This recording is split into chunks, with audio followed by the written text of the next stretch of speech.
Good morning students. तो आज हम फिर से अपना पार्ट्स ऑफ स्पीच आगे कंटिन्यू करते हैं। इसमें बच्चों हम कर चुके थे अपने topics noun, pronoun, verb, adjective और एडवर्ब। आज हम डिस्कस करेंगे प्रीपोजिशन के बारे में। प्रीपोजिशन क्या है बच्चों, वो देखिए। प्रीपोजिशन वैसे ही जैसे दूसरे हमारे वर्ड्स हैं जो हमारी इंग्लिश लैंग्वेज में हमारे सेंटेंस के बीच में हमें लिखे दिखाई देते हैं, उसी तरह से बच्चों प्रीपोजिशन भी कुछ ऐसे वर्ड्स होते हैं जो कि हमें उन्हीं सेंटेंसों के साथ ही लिखे हुए दिखाई देते हैं। अब बात यह है बच्चों कि हमें उनकी पहचान करनी है कि प्रीपोजिशन क्या है और हमें कैसे पता चलेगा कि उस सेंटेंस में ये वर्ड प्रीपोजिशन आया हुआ है। तो सबसे पहले बच्चों प्रीपोजिशन हम एक बार इसकी डेफिनेशन करते हैं। प्रीपोजिशन क्या है बच्चों, ध्यान से देखिए। डेफिनेशन में मैंने लिखा है यहाँ पे, it expresses relation of a noun और pronoun with other part of a sentence. Means कि ये एक ऐसा वर्ड होता है जो एक सेंटेंस में आए हुए नाउन और प्रोनाउन का सेंटेंस में ही आए हुए दूसरे वर्ड्स के साथ रिलेशन बताता है।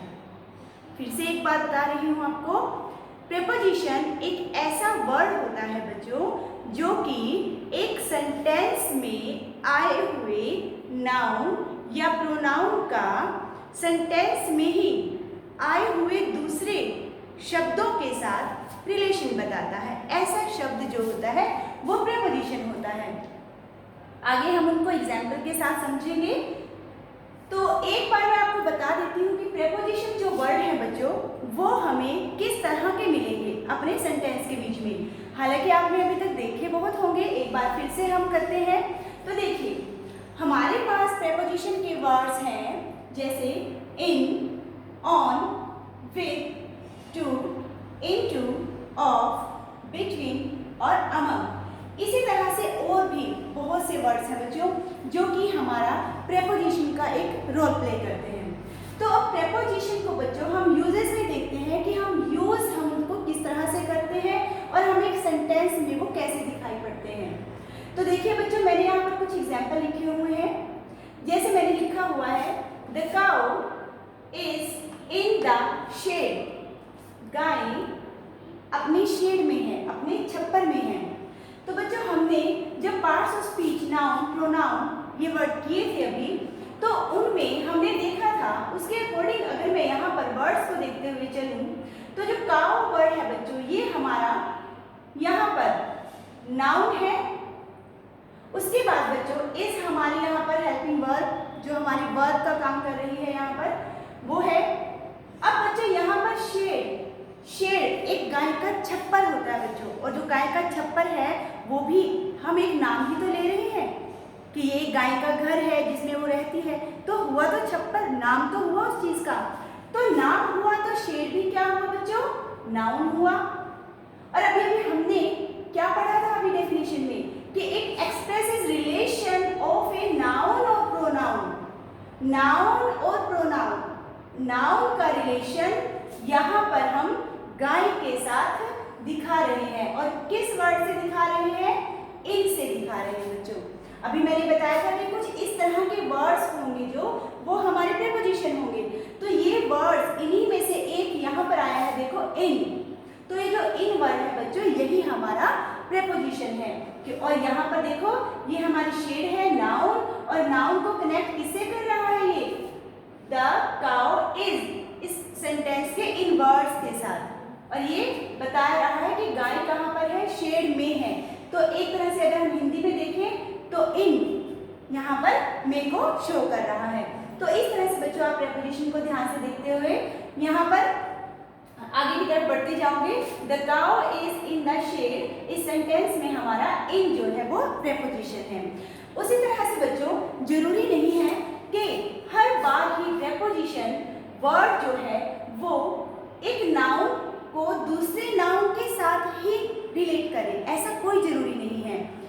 क्यों जरूरी नहीं है, क्योंकि बच्चों प्रीपोजिशन केवल एक ही फॉर्म में नहीं आता हमारे पास। हमारी इंग्लिश ग्रामर में प्रीपोजिशन केवल एक फॉर्म में नहीं आता, बल्कि वो हमारे पास 3 फॉर्म में आता है। उसे हमें 3 फॉर्म में समझना होगा। किस तरह से? एक होती है बच्चों जनरल प्रेपोजिशन, जो आम प्रेपोजिशन होती है जनरल, बिल्कुल जैसे कि मैंने अभी भी आपको ये लिखकर भी बताया है। जब ये नॉर्मली एक जनरल रूप से आए हुए हैं तब हमें पता चल जाएगा उनका। तो क्योंकि जब हम प्रेपोजिशन का पूरा चैप्टर पढ़ेंगे बच्चों, उसमें हम बड़े ध्यान से पूरे एक्सप्लेन में हम इनको पढ़ेंगे। तो the cow is in the shed, अब इस वक्त इस सेंटेंस में इन वर्ड जो है एक जनरल प्रेपोजिशन के रूप में मैंने यूज किया है। उसके बाद बच्चों मैंने सेकंड पे लिखा हुआ है फ्रेजल वर्ब के रूप में। फ्रेजल वर्ब के रूप में, फ्रेजल वर्ब के रूप में प्रेपोजिशन क्या होगा हमारा बच्चों? उसमें क्या होता है, यहाँ पर देखिए मैंने लिखा है कि verb plus preposition, verb plus preposition. जो फ्रेजल वर्ब के रूप में हमारी प्रेपोजिशन होती है बच्चों, वो एक वर्ब के साथ में बैठी होती है। जैसे हम अपनी वर्ब ले लेते हैं बच्चों, हमने वर्ब ले ली ब्रेक, हमने वर्ब ले ली फिर से ब्रेक और हमने ले ली फिर से ब्रेक।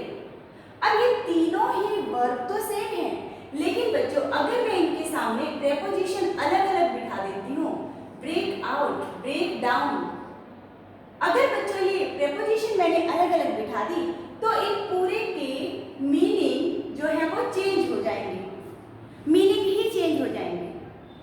ठीक है बच्चों, तो इनका मीनिंग ही अलग बन जाएगा, सेम लगाना हो जाएगा, ब्रेक आउट एक्सप्लॉइट हो जाएगा, ब्रेक डाउन किसी मशीनरी का खराब हो जाना हो जाएगा।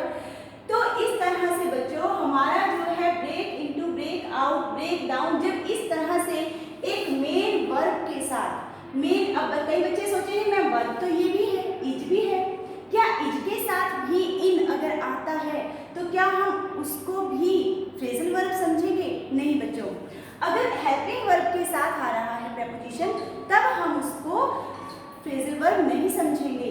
उसके लिए हमें क्या चाहिए, हमारी मेन वर्ब होनी जरूरी है बच्चों। मेन वर्ब के साथ अगर प्रेपोजिशन आता है तो इनको बोलेंगे बच्चों कि ये फ्रेजल वर्ब है। तो आपको बच्चों इस तरह से भी प्रेपोजिशन दिखाई दे जा सकती हैं।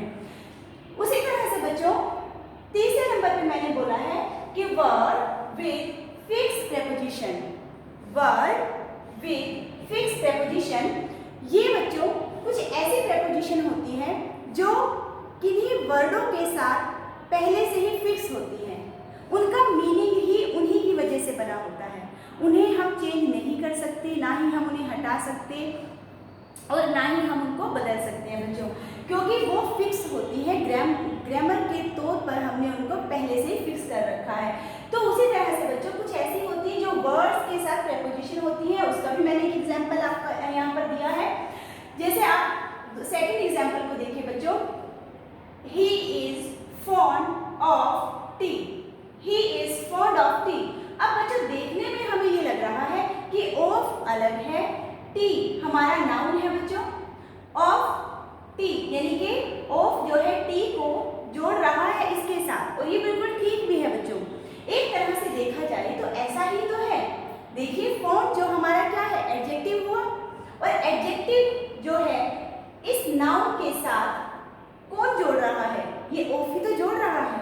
लेकिन बच्चों अगर हम इसको ध्यान से देखें और एक अच्छे लेवल पर अगर हम इसको देखें तो इसमें क्या दिखाई दे रहा है कि ये फॉन्ड ऑफ, ये फॉन्ड ऑफ तो अपने आप में ही एक ऐसा वर्ड है जो कि फिक्स प्रेपोजिशन लेता है। बिल्कुल बच्चों, फॉन्ड ऑफ, फॉन्ड ऑफ शौकीन होना किसी चीज का, फॉन्ड ऑफ किसी चीज का शौकीन होना, ये एक वर्ड के साथ बच्चों फिक्स प्रेपोजिशन है। तो he is fond of T एक तरह से देखा जाए तो ये एडजेक्टिव भी है, लेकिन अगर हम दूसरे तरीके से देखें तो ये वर्ड विद फिक्स प्रेपोजिशन भी है, फॉन्ड ऑफ। तो बच्चों प्रेपोजिशन आपको इस तरह से भी दिखाई देगी सेंटेंस में, आपको कंफ्यूज नहीं होना कि यहाँ पर भी इसका मतलब काके की जरूरी है आना, ऐसा कुछ नहीं है बच्चों। जरूरी नहीं है कि हर प्रेपोजिशन का हर एक हिंदी का वर्ड जो आपको पता है हर जगह वही शो हो रहा है, नहीं। अब यहाँ पर मैंने ब्रेक इनटू बोला है, ब्रेक इनटू से ही लगाना, किसी के घर जबरदस्ती घुसना। अब यहाँ पर इनटू का मतलब ये नहीं है कि ब्रेक का मतलब तोड़ना हो गया और इनटू का मतलब में हो गया कि में तोड़ना, नहीं। ऐसा नहीं है बच्चों। इंग्लिश को हमें अच्छे से समझना होगा कि कहाँ पर उसका क्या रोल प्ले हो रहा है उस वर्ड का। इसी वजह से बच्चों मैं आपको ये पार्ट्स ऑफ स्पीच बड़े ही धीरे धीरे करवा रही हूँ, ताकि आपको हर वर्ड का रोल प्ले पता चले कि कहाँ पर वो क्या रोल प्ले कर रहा है, कहाँ पर क्या रोल प्ले कर रहा है और कहाँ पर क्या रोल प्ले कर रहा है। जैसे बच्चों तीसरा एग्जाम्पल देखो। तीसरे एग्जाम्पल में मैंने लिखा है the cat fell into the well. The cat fell into the well. जो कैट है वो कुएं में गिर गई। अब बच्चों यहाँ पर हम देख रहे हैं फेल क्या है। फेल हमारी मेन वर्ब है, इनटू क्या है हमारा प्रेपोजिशन है, और वेल क्या है बच्चों, वेल हमारा नाउन है। तो इस तरह से बच्चों हमारे इस नाउन को इस सेंटेंस के इन दूसरे वर्ड्स के साथ कौन जोड़ रहा है, इनटू जोड़ रहा है बच्चों। ऐसे ही यहाँ पर हमारा ऑफ जोड़ रहा था। तो बच्चों इस तरह से the cat fell into the well, ये इनटू वर्ड, ये ऑफ वर्ड, ये इन वर्ड बच्चों यही हमारी प्रेपोजिशन है, और इन्हीं के बारे में हम आगे और भी डीपली पढ़ेंगे बच्चों। तो प्रेपोजिशन का हमारा ये टॉपिक कंप्लीट हुआ। एक बार फिर से इसकी रिवीजन लेते हैं कि इसकी डेफिनेशन क्या है। इट एक्सप्रेसेस रिलेशन, ये रिलेशन एक्सप्रेस करती है ऑफ अ नाउन और प्रोनाउन, नाउन और प्रोनाउन के रिलेशन को एक्सप्रेस करती है with other parts of a sentence, sentence के दूसरे पार्ट्स के साथ। तो इस तरह से बच्चों हमने इन एग्जाम्पल्स को देखा। हमने देखा कि किस तरह से हमारी जो प्रेपोजिशन है वो रोल प्ले करती है तीन तरह से, जनरल प्रेपोजिशन के रूप में, फ्रेजल वर्ब के रूप में, और वर्ड विद फिक्स प्रेपोजिशन के रूप में। तो इस तरह से बच्चों हमारा प्रेपोजिशन का टॉपिक कंप्लीट हुआ।